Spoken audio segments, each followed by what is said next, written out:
নির্বাচনটা যাতে না হয়, দীর্ঘায়িত হয়। আপনারা জানেন কারা কারা এনসিপির সাথে একই সুরে কথা বলছে। আবার স্থানীয় সরকার নির্বাচন নিয়ে বলছেন না এটা আগে হওয়া উচিত।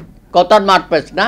এমনি নানান সমস্যার মধ্যে আছে। সরকার তার সফলতা কতটুকু আপনারা বুঝতে পারছেন। প্রতিনিয়ত আইনশৃঙ্খলা বাহিনী, প্রশাসন সব জায়গায় শেখ হাসিনার দোসররা বসে আছে। সেগুলো আমরা এখনো পরিষ্কার করতে পারি নাই। আর আপনারা নিজেরাই বলছেন নির্বাচনের পরিবেশ নাই। বাহ, কিভাবে বলেন আপনারা নির্বাচনের পরিবেশ নাই? কার পারপাস সার করছেন? কাদের ষড়যন্ত্রে আপনারা মেতে উঠেছেন? জুলাই গণ অভ্যুত্থানে ১৫০০ শহীদ হয়েছে। শেখ হাসিনা কত নিষ্ঠুর ৩৬ জুলাইতে আমরা দেখেছি। প্রায় ২২,০০০ আহত হয়েছে। আমাদের প্রথম দাবি যে তাদের আহত অবস্থায় যারা এখনো কাতরাচ্ছেন, পুরোপুরি সুস্থ হয় নাই, খুব দ্রুততম সময়ে তাদের চিকিৎসার ব্যবস্থা করা এবং বিদেশে পাঠানো। সেগুলো কিন্তু কাজ অগ্রসর হচ্ছে না নানানভাবে। আপনারা দেখেছেন সরকারও সমালোচনার মুখে পড়েছে। আর যে গেজেটটা করেছেন সেই গেজেটটাও অসম্পূর্ণ। সেটাকে আরও সঠিকভাবে যাচাই বাছাই করা উচিত। আমরা তো তাদের স্বীকৃতি দিতে চাই জুলাই যোদ্ধা হিসাবে। এর পাশাপাশি আমি বলবো গত ১৭ বছর বাংলাদেশের আনাচে কানাচে যারা শহীদ হয়েছে, নিহত হয়েছে, আহত হয়েছে, পঙ্গু হয়েছে, তাদের ব্যাপারটা আমাদের কিন্তু বিবেচনায় রাখতে হবে। তাদেরও গ্যাজেট হওয়া উচিত। যারা গুম হয়েছে, ইলিয়াস আলী সহ শত শত নেতাকর্মী ক্রস ফায়ারে গেছে, প্রত্যেককে শহীদের মর্যাদা দিতে হবে এবং তাদেরও গ্যাজেট করার জন্য আমি দাবি জানাবো। জাতীয় নেতারা এখানে উপস্থিত আছেন, আপনারা এটা বিবেচনায় নেবেন। আমরা তো কারো প্রতি বিমাতা সুলভ আচরণ করতে পারি না। সর্বাগ্রে জুলাই অবশ্যই তারা করেছে, আত্মাহুতি দিয়েছে, সরকারের পতন হয়েছে, হাসিনা পালিয়ে গেছে। ৫২ ভাষা আন্দোলনে যারা শহীদ হয়েছে তাদেরকে আমরা স্বীকৃতি দিয়েছি জাতীয়ভাবে, এবং যারা সামনের কাতারে ছিল নেতা প্রত্যেককেই আমরা সম্মানিত করেছি জাতীয়ভাবে। আপনারা জানেন এগুলো। ৬৯-এর গণ অভ্যুত্থানে যারা শহীদ হয়েছে তাদেরকে স্বীকৃতি দিয়েছি, তাদেরকে আমরা স্মরণ করি। নানানভাবে সরকার তাদের বিবেচনায় নিয়েছে বিভিন্ন সময়ে। ৭১-এর মহান মুক্তিযুদ্ধে যারা শহীদ হয়েছে তাদেরকেও আমরা স্বীকৃতি দিয়েছি। শহীদ পরিবারগুলোর কথা আমরা সঠিকভাবে কিন্তু লিপিবদ্ধ করতে পারি নাই। পরিবারগুলোর পাশে আমরা দাঁড়াতে পারি নাই। লক্ষ লক্ষ শহীদ মা বোনের ইজ্জত গেছে, সেগুলো কিন্তু আমরা সঠিক বিবেচনা করতে পারি নাই। এটাও আমাদের করতে হবে, না হয় ইতিহাস আমাদেরকে ক্ষমা করবে না। এর পরবর্তী পর্যায়ে আসেন ৯০-এর যোদ্ধারা আছে এখানে, তাদের ত্যাগ তিতিক্ষা, যারা নিহত হয়েছে, ডক্টর মিলন সহ অনেকেই আনাচে কানাচে, তাদের ব্যাপারটাও আমাদের সামনে নিয়ে আসতে হবে। শুধু এই জুলাই গণ অভ্যুত্থানের শহীদদের নিয়ে মাতামাতি করলে অন্যদের প্রতি অশ্রদ্ধা জানানো হয় আমি মনে করি। সুতরাং সকলকেই আমাদেরকে যোদ্ধা হিসাবে সামনের কাতারে নিয়ে আসতে হবে, স্বীকৃতি দিতে হবে। আর সরকার ভাই এখানে এই নির্বাচন নিয়ে এত কথা বলছি কেন? আমরা এত দাবি করতে হবে কেন? ইউনূস সাহেব, আপনাকে আমরা বসিয়েছি কেন? দেশের একটা ক্রান্তিকালে সকলে মিলে আপনাকে আমরা সমর্থন দিয়েছি, আর আপনি বলে বসলেন যে ছাত্ররা আমাকে বসিয়েছে, ওরা কি আমার নিয়োগদাতা। আবার নিউ ইয়র্কে না কোথায় গিয়ে বললেন আরেকজন মাস্টার মাইন্ড। তা আপনার কথাবার্তার মধ্যেও তো একটু অসঙ্গতি আমরা লক্ষ্য করছি। ভাই, অতীতেও যারা বাংলাদেশে বা পাকিস্তান আমল থেকে যারা যুদ্ধ করেছে, যোদ্ধা, তারা তো কখনো এইভাবে মাঠে নেমে ক্ষমতার অংশীদারিত্ব চায় নাই। আপনাদের কি হয়েছে?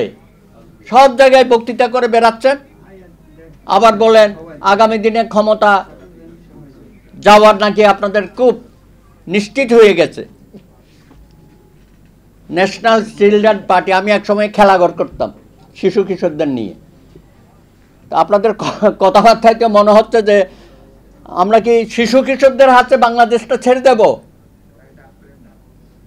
আপনারা তো আপনাদের ভাই যারা শহীদ হয়েছে তাদের কথা বলছেন না, আপনারা এখন রাষ্ট্রীয় সমস্ত বিষয়ে কথা বলছেন, আন্তর্জাতিক বিষয়ে কথা অবশ্যই কথা বলবেন না কেন? ছাত্রদের তো এটাই ভূমিকা হবার কথা, আমাদের ছাত্র জীবনেও আমরা তাই করেছি। কিন্তু আপনারা যে পথে রাষ্ট্রটাকে নিয়ে যাচ্ছেন, জুলাইয়ের যে জাতীয় ঐক্য আমরা সৃষ্টি করেছিলাম, সেই ঐক্যটাকে আপনারা বিনষ্ট করছেন সুস্পষ্টভাবে আমরা দেখতে পাচ্ছি। এটা কোনোদিনও জাতি আপনাদেরকে ক্ষমা করবে না। আজকে নানানভাবে ফজলি ফিকির করছেন নির্বাচনটা যাতে না হয়, দীর্ঘায়িত হয়। তার মধ্যে আবার অন্যান্য দল, আপনারা জানেন কারা কারা এনসিপির সাথে একই সুরে কথা বলছে। আবার স্থানীয় সরকার নির্বাচন নিয়ে বলছেন না এটা আগে হওয়া উচিত। কথার মারপেস না, এমনি নানান সমস্যার মধ্যে আছে। সরকার তার সফলতা কতটুকু আপনারা বুঝতে পারছেন। প্রতিনিয়ত জীবনযুদ্ধে আমরা জর্জরিত, আইনশৃঙ্খলা বাহিনী, প্রশাসন সব জায়গায় শেখ হাসিনার দোসররা বসে আছে, সেগুলো আমরা এখনো পরিষ্কার করতে পারি নাই। আর আপনারা নিজেরাই বলছেন নির্বাচনের পরিবেশ নাই। বাহ, কিভাবে বলেন আপনারা নির্বাচনের পরিবেশ নাই? কার পারপাস সার করছেন? কাদের ষড়যন্ত্রে আপনারা মেতে উঠেছেন?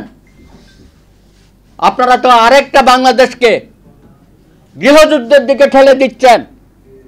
আপনারা পালিয়ে যাওয়া স্বৈরাচার, প্রতি স্বৈরাচারকে পুনর্বাসিত করার এজেন্ডা বাস্তবায়িত করেছেন। সুতরাং আমরা আজকের এই সভা থেকে হুঁশিয়ারি উচ্চারণ করতে চাই, আগুন নিয়ে খেলবেন না।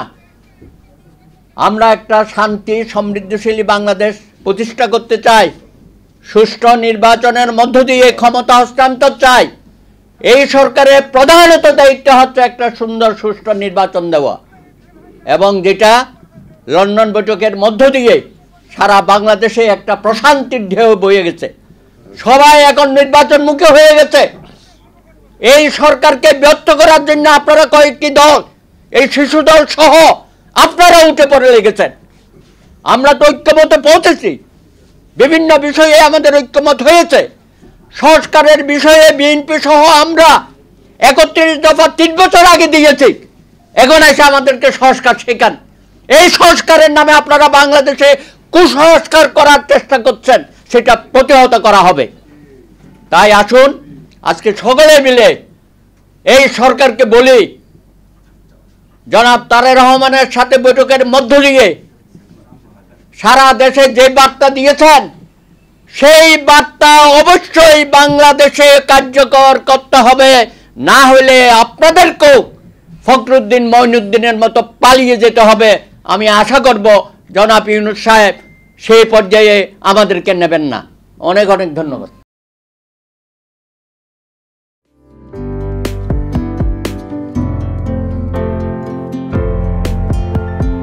পহেলা জানুয়ারি 2025 ইউটিউব জার্নালিজমের অগ্রদূত changetv.press 6 বছর পেরিয়ে পা রাখল গর্বিত। প্রতিটি সরকারের আমলে 10 বছর আমি কোনো ব্যবসা করতে পারিনি। আমার ব্যবসা বন্ধ করার জন্য যত রকম দরকার সব কাজই করেছে, শুধু একটাই বাকি রেখেছে, আমি গুটিয়ে নিয়ে যাইনি।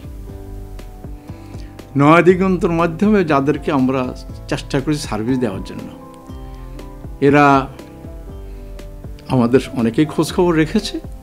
ব্যস্ততার জন্য হয়তো দেখা সাক্ষাৎ হয় না, কিন্তু আমি একজনকেই পেয়েছি। তিনি হলেন চেঞ্জ টিভির আমিরুল মমিন মানিক। উনি এক সময় দিগন্ততে ছিল, সেই হিসাবে আমাদের জানাশোনা ছিল। ওনার একটা ইন্টারভিউতে আমার খুব পছন্দ হয়েছে, সেজন্য আমি ওনাকে 10:30টার সময় ফোন করেছি। উনি উত্তরে বললেন, গলাটা খুব পরিচিত। প্রথমে হয়তো নামটা বুঝে সারেননি, আমার নামটা খেয়াল করতে। আমি সাথে সাথে নাম বলেছি এবং বলল যে 3 দিনের মধ্যে আপনার সাথে আমি দেখা করব। ওনার কমিটমেন্ট অনুযায়ী সেইভাবে এসছে এবং উনি বলছে আপনার যত দুঃখের কথা সব বলেন, আমি প্রচার করব। আমি সত্যি সত্যি ওনার কাছে খুবই কৃতজ্ঞ। আমার মনে যেসব ক্ষোভ আছে যেসব দানা বেঁধে আছে আমি কিছুটা হালকা হয়েছি ওনার সাহায্যে।